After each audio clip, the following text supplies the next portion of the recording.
Good morning students. இன்னைக்கு நம்ம bullet test number 35ல இருக்கிறோம். கிளாஸ் 12 ஃபிசிக்ஸில் எலக்ட்ரிக் சார்ஜ்லேயே பார்த்தீங்கன்னா கிட்டத்தட்ட நம்ம 4 டெஸ்ட் முடிச்சுட்டு இது 5th டெஸ்ட். கொஸ்டின் சொல்கிறேன், ஆன்சர் மட்டும் எழுதிக்கிங்க. First question SI unit of electric dipole. SI unit of electric dipole moment அப்படின்னு சொல்லி படிச்சிருப்போம். அதை பிங்கிற லெட்டரில் மென்ஷன் பண்ணுவோம். அதுக்கான யூனிட் என்ன?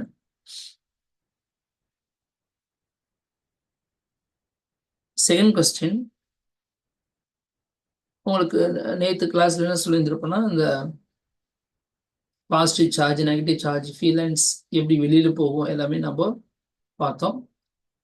ஈவன் இந்த ஸ்க்ரீன்லேயே கூட நீங்கள் பார்க்குறது பாசிட்டிவ் சார்ஜஸ் 2 இருக்கும்போது எப்படி ரிப்பல் ஆகுதுலாம் பார்த்தீங்க. இப்போ கொஸ்டின் என்னென்னா, வரிசையாக ஒரு பாசிட்டிவ் சார்ஜுக்கு மேலே இன்னொரு பாசிட்டிவ் சார்ஜ் வரிசையாக ஒன்று மேலே ஒன்று அடிக்கிட்டே போகிறேன் அப்படின்னா இந்த பேட்டர்னுக்கு அந்த எலக்ட்ரிக் ஃபீல்ட் லைன்ஸ் எப்படி இருக்கும் அப்படின்னு ட்ரா பண்ணி காட்டணும். ஸோ அதை ட்ரா பண்ண பார்க்கலாம். எலக்ட்ரிக் ஃபீல்ட் லைன்ஸ் ஃபார் ஒரு லீனியர்லி சார்ஜ்டு ஒயர், அதுதான் கொஸ்டின். அப்போ எப்படி இருக்கும்? ஒரு பாசிட்டிவ் மேலே இன்னொரு பாசிட்டிவ் வரிசையாக அப்படியே ஒரு கோடு போட்ட மாதிரி வரிசையாக நம்ம பாசிட்டிவ் சார்ஜஸ் வரைஞ்சிட்டு போனீங்கன்னா அதுலேருந்து ஃபீல்ட் லைன்ஸ் எப்படி வெளியே வரும்க்கான diagram, field லைன்ஸ்க்கான diagram.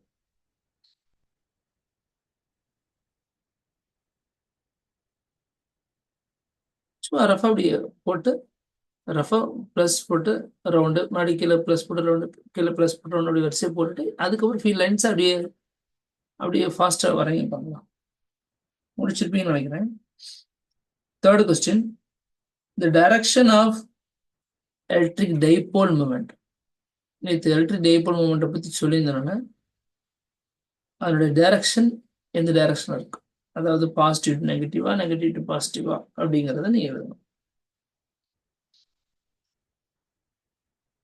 Next question number 4, volt per metre. Volt per metre actually இதை நம்ம இன்னும் டீட்டெயிலாக டிஸ்கஸ் பண்ணல. இருந்தாலும் இந்த சாப்டர்ல நம்ம ஃபர்ஸ்ட் சாப்டர்ல இதை பற்றி ஒரு இடத்துல மென்ஷன் பண்ணியிருப்பாங்க. ஸோ வோல்ட் பர் மீட்டர் அப்படிங்கிறது எதுக்கான யூனிட், எந்த பிசிக்கல் குவான்டிட்டிக்கான யூனிட், இதுதான் கொஸ்டின். நெக்ஸ்ட் கொஸ்டின் நம்பர் 5, ஒரு பாசிட்டிவ் சார்ஜ் ஒரு நெகட்டிவ் சார்ஜ் ரெண்டும் ஈக்குவல் அமௌண்ட் அப்படின்னு வச்சு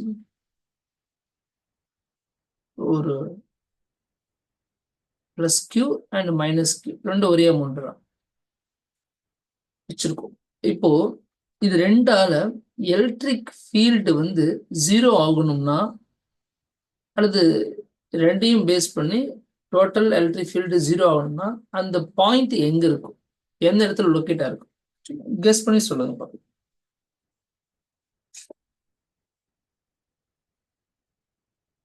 ஒரு பாசிட்டிவ் நெகட்டிவ் சார்ஜ் நம்ம ஸ்ட்ரெயிட் லைன்ல வச்சிருக்கோம்.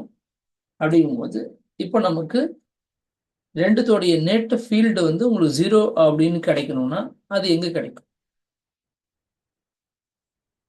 கெஸ் பண்ணி சொல்லுங்க பார்க்கலாம். நெக்ஸ்ட் கொஸ்டின் நம்பர் 6, இப்போ மேக்னெட்ல டைபோல் மட்டும்தான், அதுல மோனோபோல் கிடையாதுன்னு சொன்னேன். அதாவது ஒரு நார்த் போல் சவுத் போல் அப்படின்னு சொல்லி இருக்கும்போது அதுதான் ஒரு மேக்னெட். ஒரு மேக்னெட் என்னதான் உடைச்சாலும் அது என்ன பண்ணாது, உங்களுக்கு நார்த் போல் தனியாகவும் சவுத் போல் தனியாகவும் வராது. ஆனா அந்த மாதிரி உங்களுக்கு இந்த எலக்ட்ரிக் ஃபீல்டுல மோனோபோல் இருக்க வாய்ப்பு இருக்கா இல்லையா? Is there any possible being monopole? தான் கொஸ்டின் நம்பர் 6. எஸ்னா எஸ்ன்னு சொல்லுங்க, நோ நோட் சொல்லுங்க. Then question number 7, dimension for electric dipole. அதுவுமே நான் லாஸ்ட் கிளாஸ்ல நான் போட்டிருந்தேன், dimension for electric dipole. Then question number 8,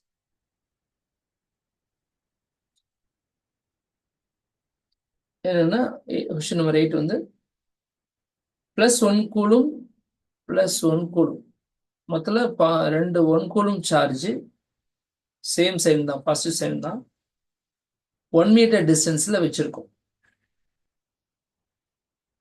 இப்போ இந்த ரெண்டு சார்ஜையும் பேஸ் பண்ணி பார்க்கும்போது டோட்டல் ஃப்ளக்ஸ் வந்து எந்த இடத்துல ஜீரோ ஆகும்,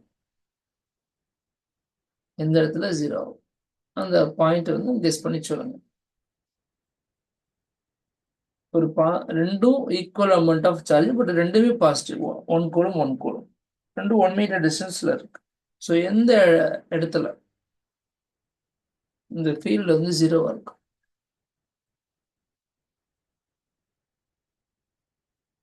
Next question number 9.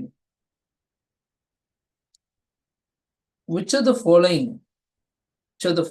is not true about electric field lines? Which of the following is not true about electric field lines? First point சொல்றேன். Electric field lines start from positive and end with negative charge. Electric field line starts from positive charge and end at a negative charge. Option B. The electric field lines can never cross each other. The electric field lines never cross each other. And third one, the electrostatic field எப்படி இருக்குன்னா, do not form any closed loops. Do not form any closed loops. Last option, electric field lines cannot be taken as continuous curve. Cannot be taken as a continuous curve. So 4 விஷயம் சொல்லியிருக்கு. அதாவது positive charge ஆரம்பிச்சு negative charge முடியும்னு சொல்லிக்கிறாங்க field lines. இந்த field lines never cross each அதர்னு சொல்லியிருக்காங்க. And do not form any closed லூப்னு சொல்லியிருக்காங்க.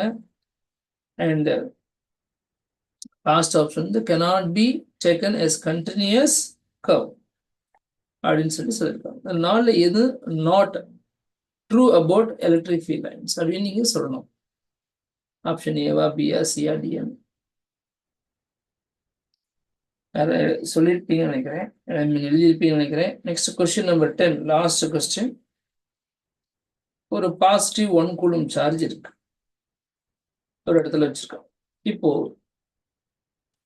இந்த இந்த சார்ஜுடைய ஃபீல்டு வந்து ஒரு 1 மீட்டர் டிஸ்டன்ஸ்ல அதிகமா இருக்குமா, இல்ல 2 மீட்டர் டிஸ்டன்ஸ், அதாவது சார்ஜ்ல இருந்து 2 மீட்டர் டிஸ்டன்ஸ்ல அதிகமா இருக்குமா, இல்ல 3 மீட்டர்ல அதிகமா இருக்கும், 4 மீட்டர்ல அதிகமா இருக்கும்? சார்ஜ்ல இருந்து பார்த்தா 1 மீட்டர் டிஸ்டன்ஸ்லயா, 2 மீட்டர்லயா, 3 மீட்டர்லயா, 4 மீட்டர்லயா, எந்த இடத்துல இந்த எலக்ட்ரிக் ஃபீல்டு இன்டென்சிட்டி ஜாஸ்தியா இருக்கும், அதிகமா இருக்கும் அப்படின்னு சொல்லி நீங்க சொல்லணும். இதுதான் கொஸ்டின் நம்பர் 10. அவ்வளவுதான். நீங்க முடிச்சிட்டீங்கன்னா போட்டோ எடுத்து அனுப்பிச்சிடுங்க. இந்த வீடியோ பிடிச்சிருந்துச்சுன்னா லைக் பண்ணுங்க, ஷேர் பண்ணுங்க, சேனலை சப்ஸ்கிரைப் பண்ணீங்கன்னா பண்ணிடுங்க. நேற்று சொன்ன அட்மிஷன்ஸ்லாம் இருக்கு, ஸோ அதை அப்படியே ரிமைண்ட் பண்ணுங்க ஃப்ரெண்ட்ஸ்க்கு. தேங்க்யூ, பாய்.